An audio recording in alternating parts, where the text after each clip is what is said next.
Inya stood barefoot outside the house she had paid for, holding her son's hand. Inside, music was playing, and guests were clapping, celebrating her husband's new bride. The woman wore Inya's wedding beads, sat on Inya's throne, and yet, Inya didn't cry. She simply said to her son, "It's time to collect what belongs to us." Then she smiled and walked away, her silence louder than any scream. Inya was a woman who worked hard and built her life with her own hands. She didn't come from a rich family, but she had a strong spirit and a growing textile business that she ran with love and skill. When she married Pakiro, she believed love was enough. She gave her all to the marriage, ready to support him through anything. But from the very beginning, his family never truly accepted her. They smiled to her face but whispered behind her back. They said she wasn't good enough because she didn't have a rich father or a big name. They treated her like she didn't belong. Even when she brought food, gifts, and respect to their home, it was never enough. They acted like she was just passing through, not a real daughter-in-law. Her mother-in-law would often say things like, "Pakiro could have done better," while pretending to joke. His sisters rolled their eyes when she spoke. His brothers avoided her completely. Every time she tried to win their hearts, they pushed her away. And the most painful part? Pakiro never defended her. He sat quietly, letting them disrespect his wife. He never stopped their gossip, never told them to respect her. He just looked the other way, pretending not to see or hear. Inya felt alone, like a stranger in her own marriage. She worked all day, helped everyone she could, and still came home to silence and cold eyes. But she never complained. She thought if she kept loving them, they would one day love her back. She didn't know her silence would only make them bolder and their hearts colder. They had already chosen the kind of wife they wanted for their son, and it wasn't her. Inya gave more than anyone ever knew. When Pakiro lost his job and things became hard, she didn't complain. She opened her savings, the money she had worked so hard to earn from her small textile business, and used it to help him. She believed in him. She believed that when one person falls, the other should lift them up. So she paid off the debts he was drowning in, one by one, even the ones he never told anyone about. She helped him stand tall again. But she didn't stop there. His family home was falling apart, old and broken. Inya used her money to build a proper house for everyone, brick by brick, room by room, without ever putting her name on it. She didn't need praise. She just wanted a happy home. When his younger siblings couldn't go to school because of fees, Inya stepped in again. She paid for their tuition, bought their books, even gave them pocket money. Sometimes she skipped her own needs to make sure they had what they needed. And still, she stayed quiet. No one knew how much she gave up. She didn't shout it from rooftops. She believed love should not need proof or receipts. She thought they would see her heart. While they mocked her business, saying she was just a tailor, it was that same business feeding them. That same business kept the lights on, but they never asked how. They just took and expected more.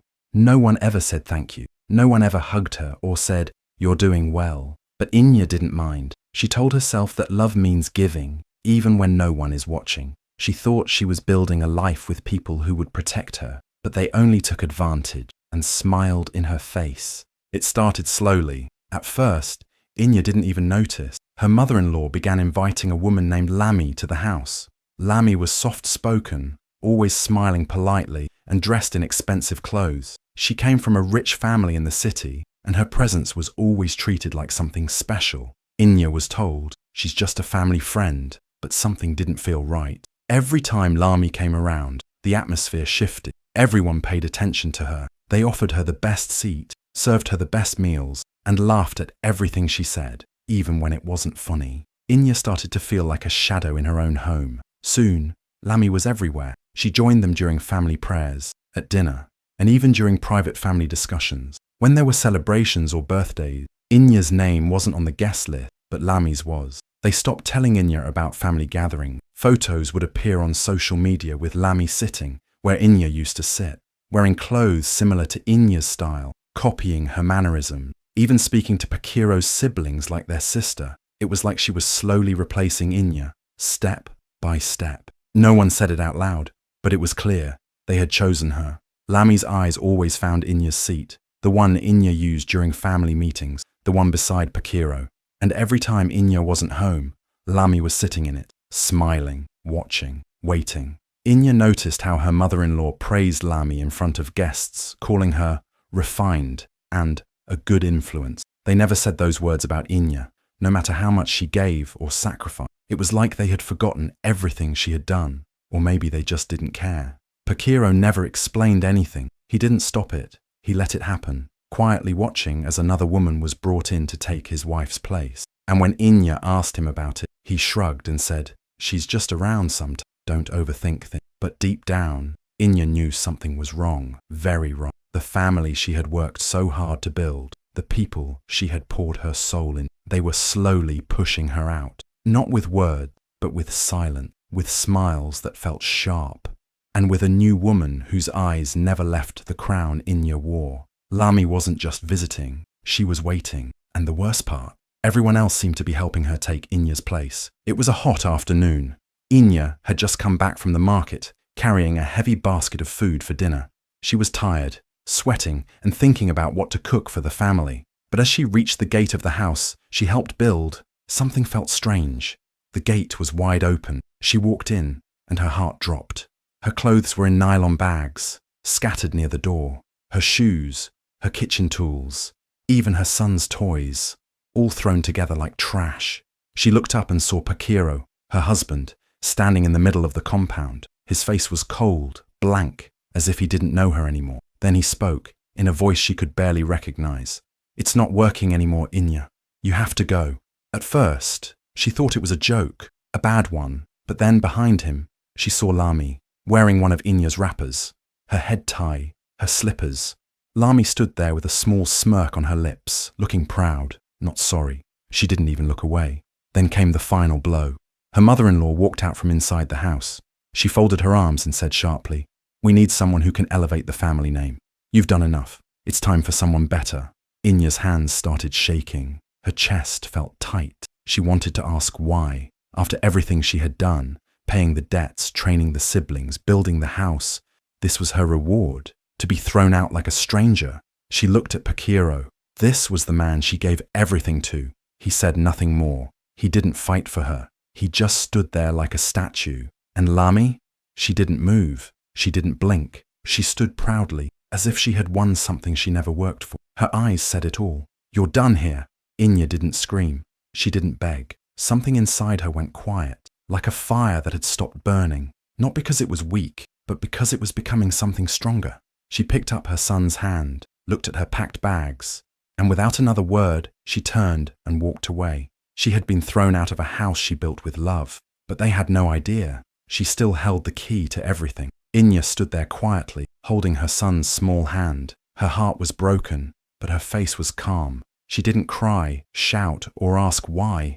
She just looked at the people who had pushed her out of her own home like she was nothing. They expected her to fight, to beg, to make a scene, but she gave them none of that. She simply looked around one last time, took a deep breath, and turned away. As she walked out with her son beside her, her feet felt heavy, but her spirit was rising. She had lost the battle that day, but inside her, a new fire was starting. They thought they had won, that she had nothing left. They didn't know the truth. Inya never removed her name from anything. The house they now lived in, it was still in her name. The land it stood on, also in her name. The bank accounts, the family car, even the electricity and business registration, all still had her signature. When she helped her husband and his family, she trusted them, but she also protected herself, quietly, without noise, without pride. Nobody noticed when she kept the original documents safe. Nobody asked why she always handled the paperwork, because they never saw her as smart or strong, just the simple wife who cooked and paid bills. That was their biggest mistake. As Inya and her son walked away, her mind was calm. She was already planning what to do next. She didn't need to argue or explain. The same way they pushed her out without warning, she would collect back everything, without shouting a single word. The silence they mistook for weakness, that silence would become their greatest fear. Because when a quiet woman moves, she doesn't knock. She walks in and takes what's already hers. Inya didn't say a single word. No warning, no fight, no noise. But one by one, everything started to change. At first, it was small things. The front door lock didn't work anymore. Their key couldn't open it. They thought it was a mistake. Then the car wouldn't start. They took it to a mechanic. But the problem wasn't the car. It was Inya. She had taken back what was hers. The family compound they had pushed her out of. She sold it. Quietly. No one saw it coming. She walked into the office with her documents, signed the papers, and collected her money. By the time they found out, it was too late. The new owners were already on their way. The bank accounts suddenly froze. No money could go in or come out. Her husband and his family rushed to the bank, shouting at the staff. But the bank manager told them clearly the account owner had requested it, and that owner was Inya, the same woman they had called not good enough, the textile business they once laughed at, the one that paid for their school fees, clothes, food, was also under Inya's name, and she shut it down, just like that. Staff laid off, shop closed, no announcement, no goodbye, nothing. She also removed her name from anything that could be used to drag her back. No loans, no legal ties, no financial support. She cleaned her hands and walked away. Everything she had once given in love, she was now collecting with quiet power. People in the village started asking questions. They didn't understand how the new wife and her in-laws suddenly had nothing. No house, no car, no business. But Inya didn't speak.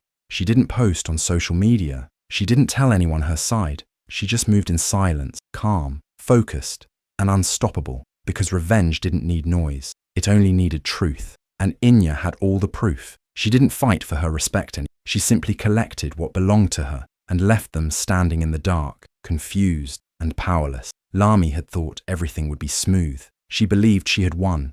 A big house, nice cars, the title of wife. It all seemed perfect at first, but soon things started to change. The house went dark. There was no electricity. The generator stopped working. The staff were gone. No food delivery. No house help. Nothing.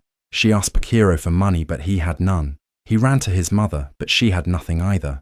All the accounts were empty. The credit cards didn't work. The drivers didn't show up. The fancy lifestyle she was promised had disappeared like smoke. Lami sat in the living room, sweating, confused and scared. The same family that once clapped for her, the same mother-in-law that said, "She's the one who will raise our name," now started whispering, "Where is her help? Why can't she bring anything to the table?"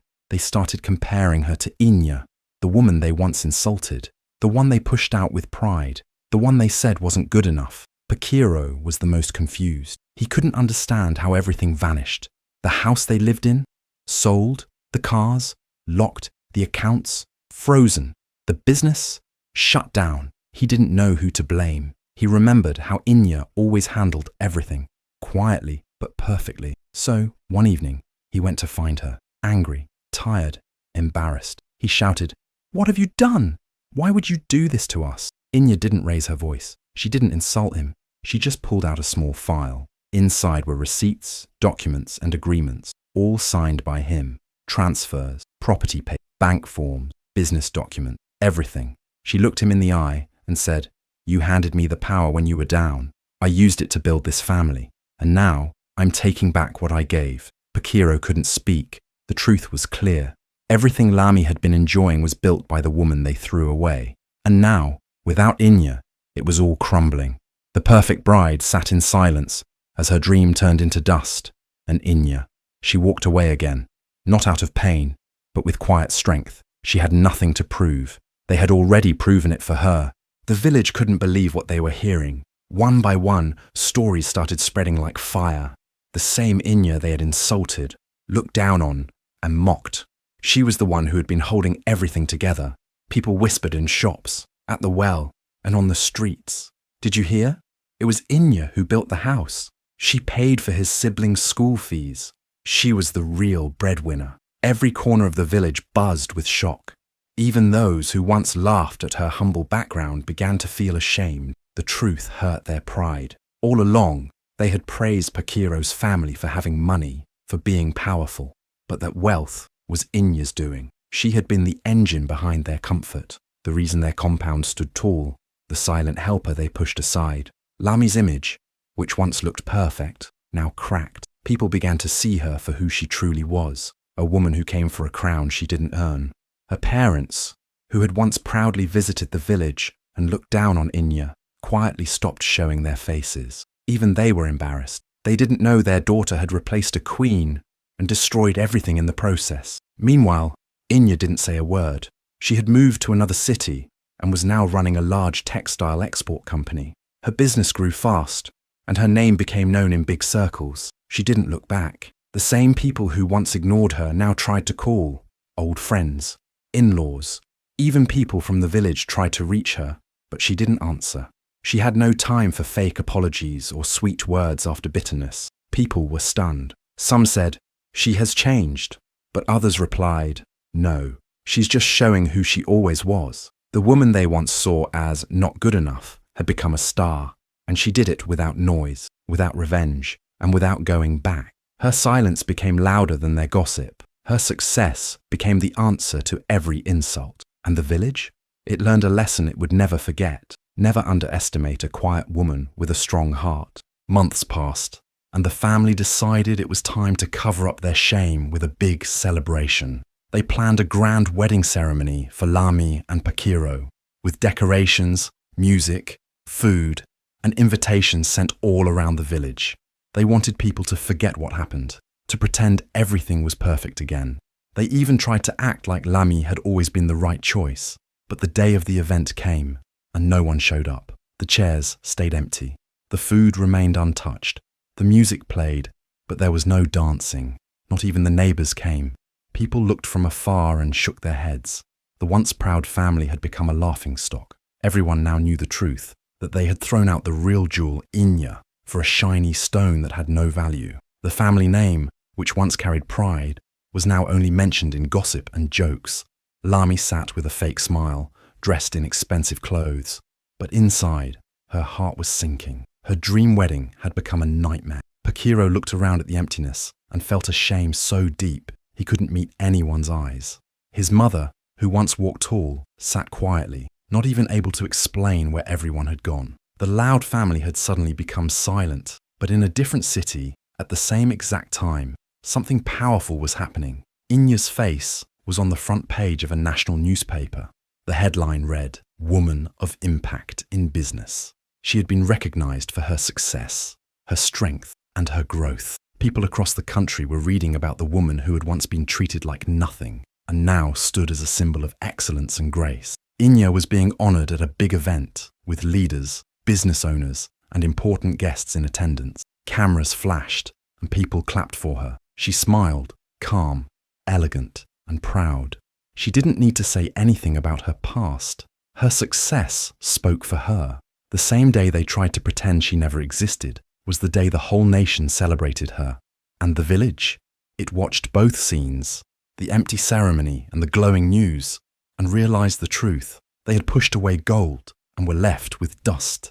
Pakiro arrived at Inya's new showroom, looking tired and worn out. His eyes were sunken and his hands trembled as he stepped inside.